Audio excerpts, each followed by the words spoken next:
All right, we're back to Relative Conscious. My name is Thomas Brown. Irvin Bryant Shout out to DJ for making our beat. at DW Made That on social media. Follow us on social media. That's at Kinda Woke on Instagram and Twitter. Relatively Conscious everywhere else. Like, follow, subscribe, and hit us in the comment section. Let us know, do you think January 6th will happen again? Okay. Refresh your memory. And I'll just tell you from my perspective, it was a funny day. I believe it was a Tuesday. Yes, because I was at home. Yes, during the day, I was off from work, and Tony texted me a video. I believe it was C-SPAN. Yes, it was a live feed of people of what was a normal camera angle in the Capitol, but it just had people marching in with flags and whatnot. And I'm looking like, and he's like, "Yo, check this out, check this out."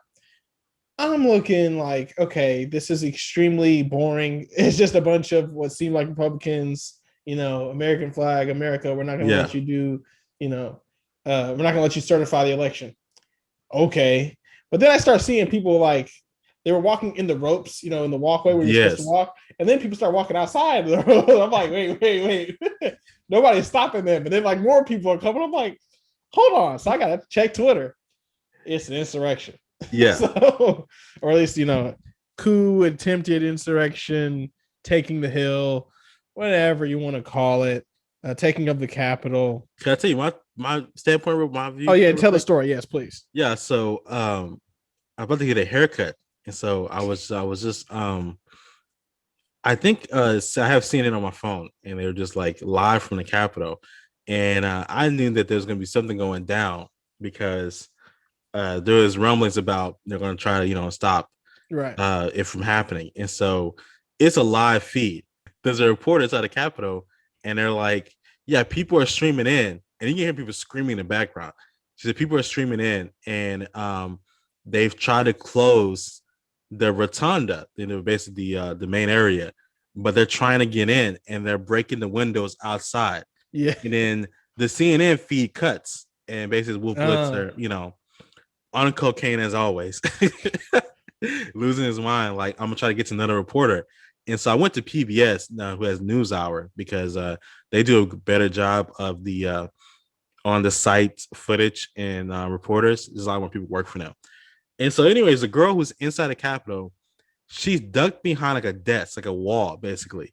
And you can hear the sound of the police officers screaming at people to get on the ground, and other people saying, hang my pence, Jews will not replace us.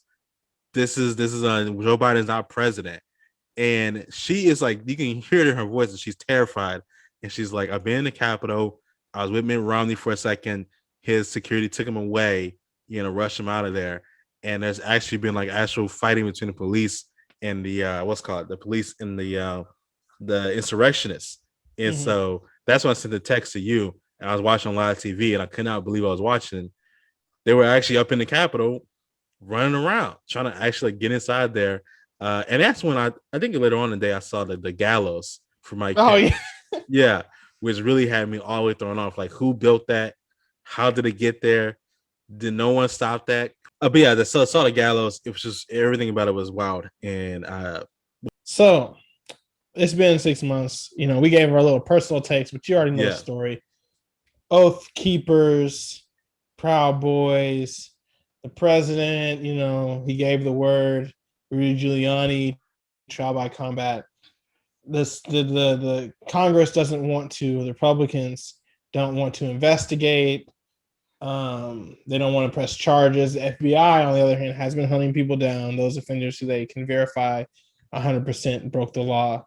Federal law busted in there. Mm-hmm. So yeah, time has passed. But let's think about how we move forward. Okay, first things first. Democrats have an axe to grind, and I feel them, because if you try to pull up in my workplace and try to kill me, I will not stop until justice is done. But they're also representatives of the people. They're there on my dime. They're not necessarily representing themselves personally. Are they overreacting? We've tried to do this, we've tried to do that, but now they've got these investigative commissions working. and Republicans are fighting tooth and nail. And in my honest opinion, we could be fighting tooth and nail over other things. So are Democrats overreacting? Our supposed they're underreacting, right? So so recently, because we're going to talk about this little inside baseball, as they call it, because we're going to talk about the September 11th tragedy on the 20th anniversary of it. I've been rewatching the footage of the actual live, like the actual what's called broadcast when it happened on night of ABC 13, right?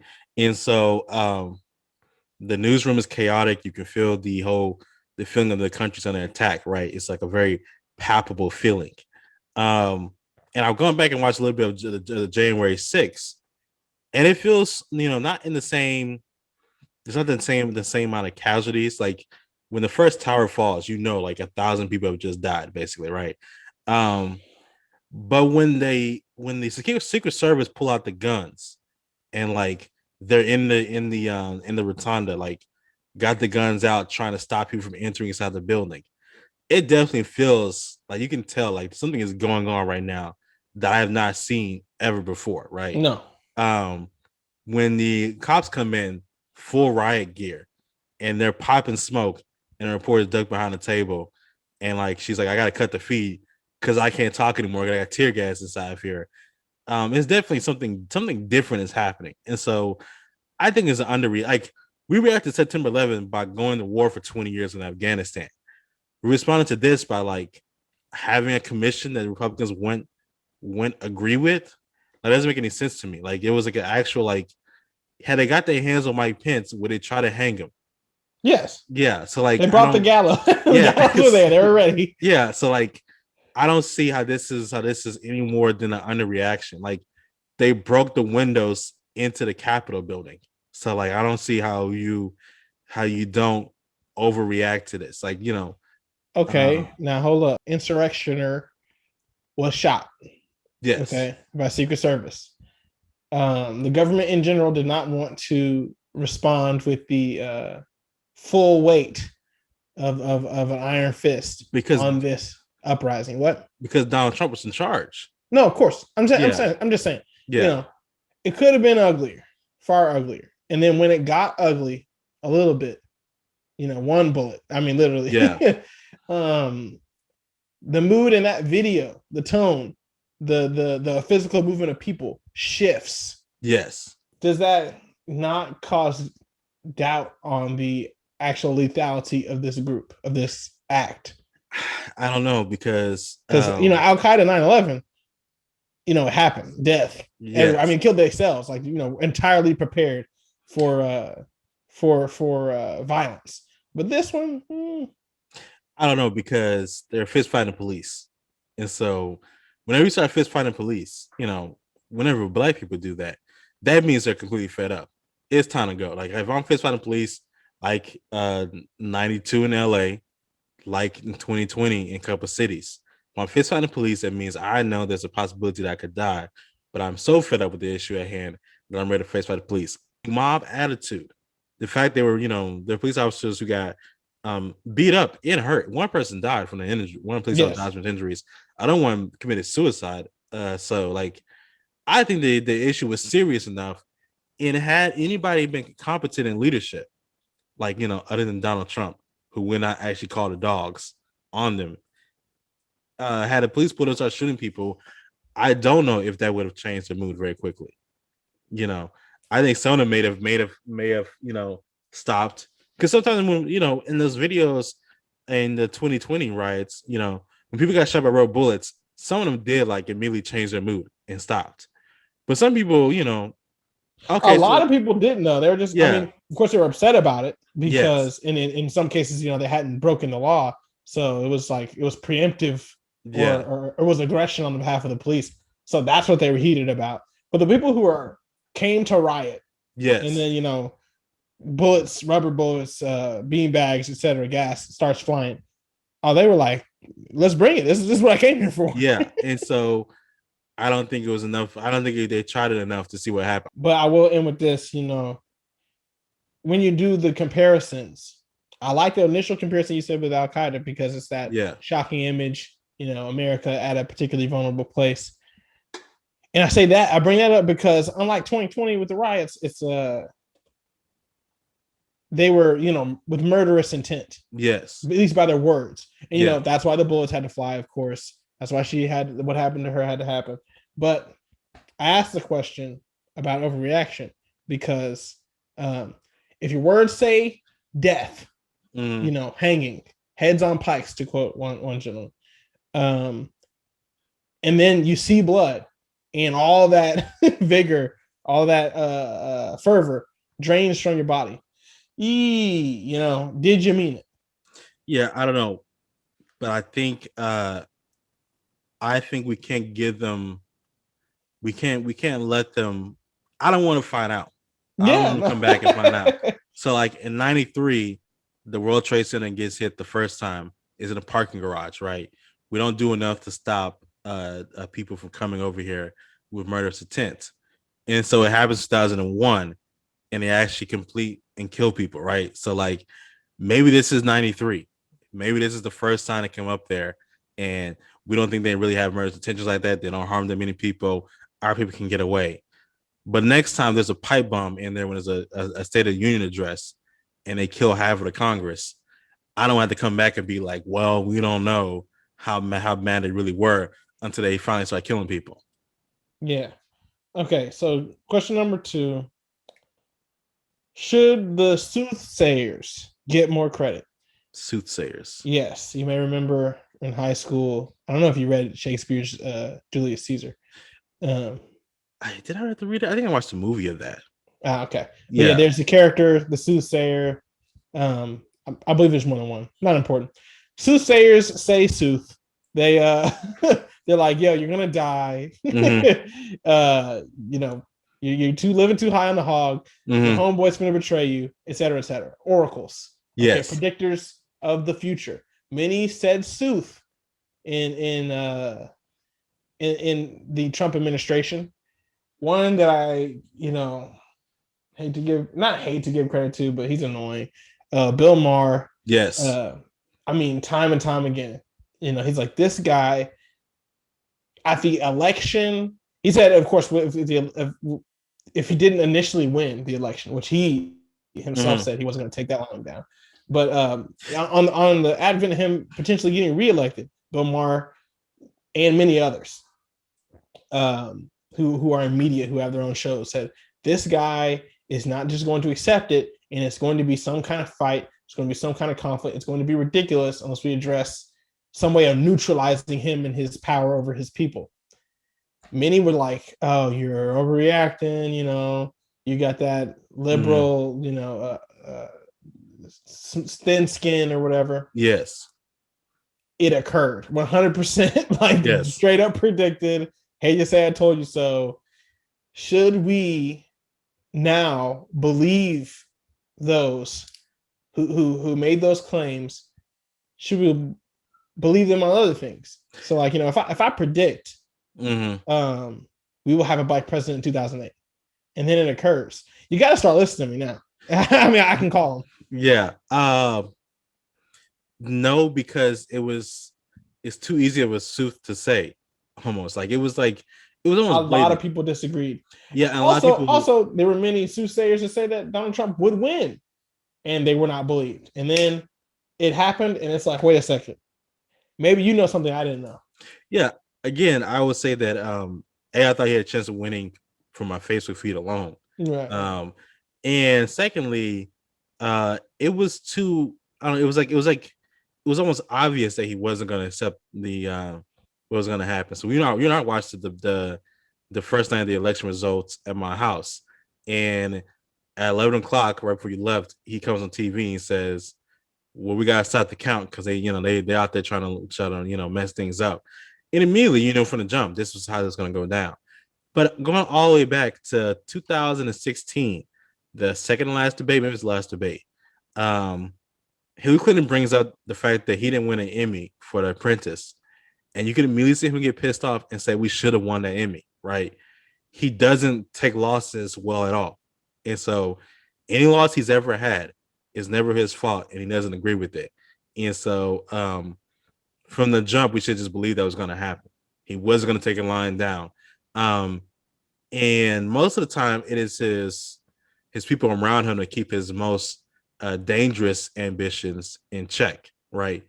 But this is something that they couldn't keep in check because most of them started getting shut out the moment they started saying things he didn't want to hear. And so it was months in the making. So the election happens. The election happens early November. Yes. About a week later, we finally find out that Joe Biden wins. From that time on, it's unstopped. It never stops him saying he did not lose. The lawsuits never stop. The calls for audits never stop. I mean, the soothsayers were being proven true day after day after day. You know, and so it should have been seen from the get-go that this is what's. Is my other question. Is there a lesson here? And I really don't know the answer to that. Yeah. But it's a thought experiment question. Is there a lesson here now that we're, somewhat removed from the event itself and the consequences thereof? A lesson here for Black people. Okay. As we did the 2020, Black Lives Matter, we made it an issue. 2021, they started off like, we're not doing that anymore. We're worried about the big lie. That's the issue that's going to rule 2021. And they're kind of right. It's been prevalent. Yeah. But what do we take away from this? We got different, riotous uprisings in a bunch of different ways, but I don't know. What's the take? For the take for Black people, especially regarding January 6th, not so much, summer 21 or summer 20. Yeah, I mean, they didn't get what they want either, though. So, like, I think the lessons that rioting does not get you what you want. And so, even if you're white, yeah, even if you're white, and if you get people, even you get Josh Hawley's, so many words I'd say about Josh Hawley. Let me go do the thumper rule. Can't say anything nice, say anything at all. Even if you get Josh Hawley and Ted Cruz to still go on the floor of the Senate and try to overturn the election after being threatened to be killed, it's not going to overturn the results of the election. Like, Joe Biden still won. And so you can come up into the Capitol, you can do everything you want to do, you can try to kill the vice president. It's not going to change what is inevitable already. Like Thanos, the election results are going to happen. It's an inevitability. Joe Biden was going to be president. And so your rioting was nothing more than a tantrum. A tantrum by somebody who owns guns. That's one problem there, is that a lot of people own guns, but it was still a tantrum, so it's not going to have the effect they wanted it to have. And they continue to have tantrums afterwards. Arizona, they've had 4, I want to say, election audits. They haven't found anything to be wrong yet. They continue to do this. In Pennsylvania, calling for election audit. In Texas, they put in that bill that the governor can call for election audit if there's any thoughts of voter fraud. Election fraud, yeah. Election fraud, so they've gotten on these. They've gotten everything. They've gotten all the election audits they can have. They've gotten all the recons they can ask for. They've stormed the Capitol. Yeah. And still, at the end of the day, Joe Biden is still president. And not only that, he's still a very progressive president. And so I will look at what happened in 2020. Many of the, after all the riots that happened in these cities, besides Minnesota, where this happened, where we've seen actual changes. A lot of places have not changed. A lot of places, New York just elected a mayor who called for the return of stop and frisk. So like these places that were progressive, nothing happened you thought was going to happen. The fund of police still posed badly.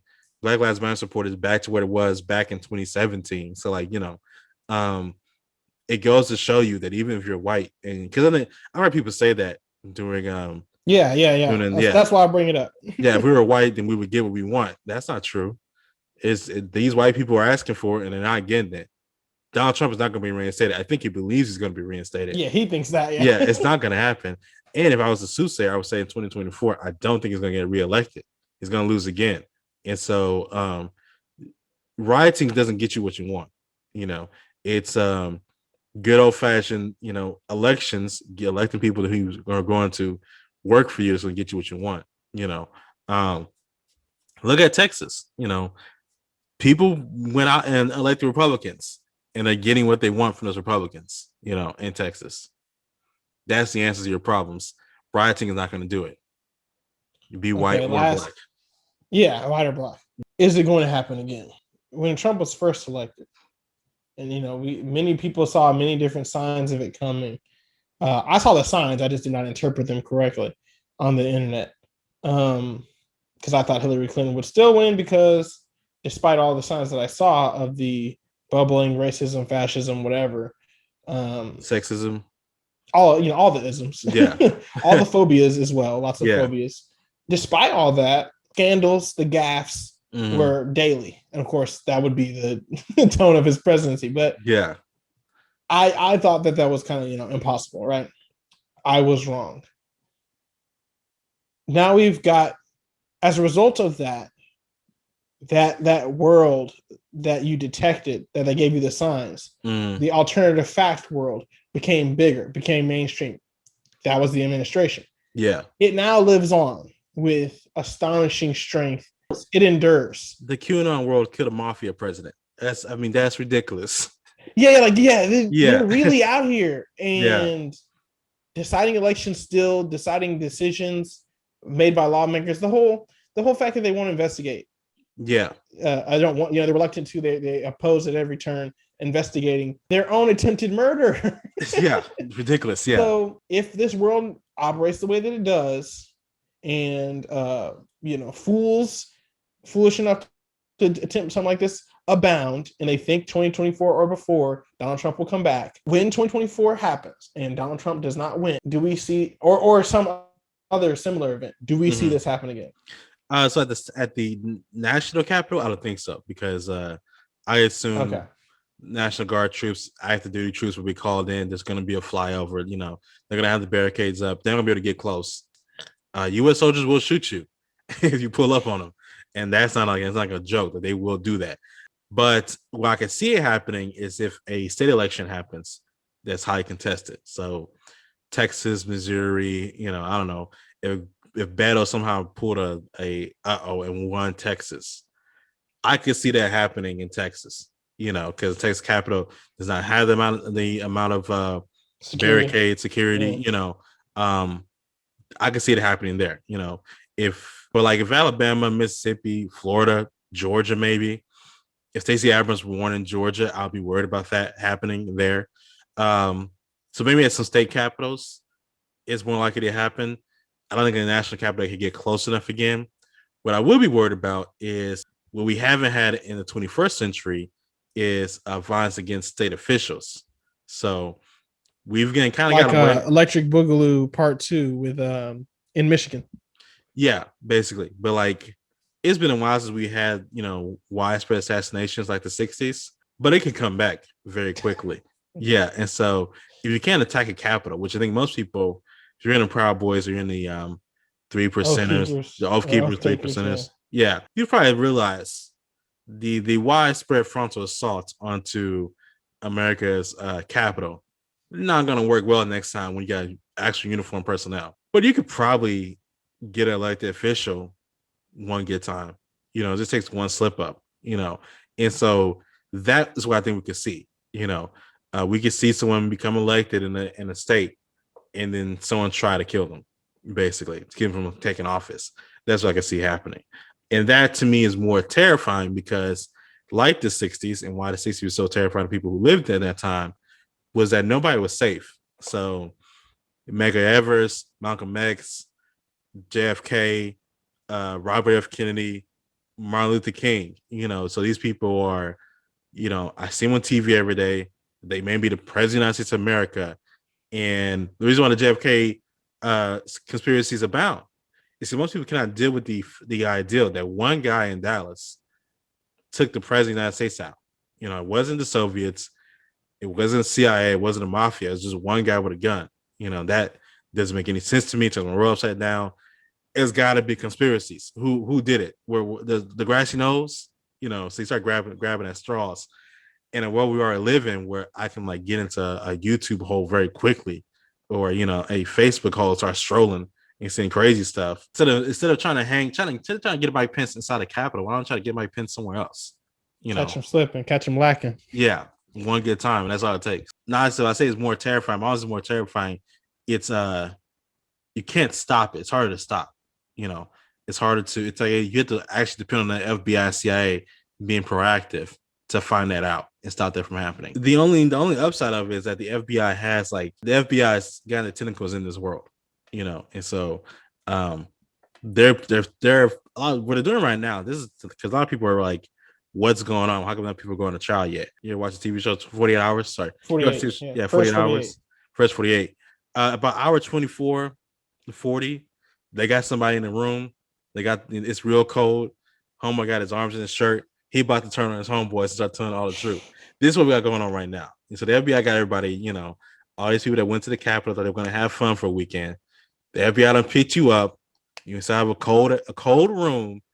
I'm going to start telling your homeboys. And so this is what the point we're at right now. It's happening behind closed doors, but people are about to start ratting on their friends. That means that we're going to start hearing things about what's going on in this world, fairly quickly, because people start rolling when the FBI pulls up with their badges. Yeah.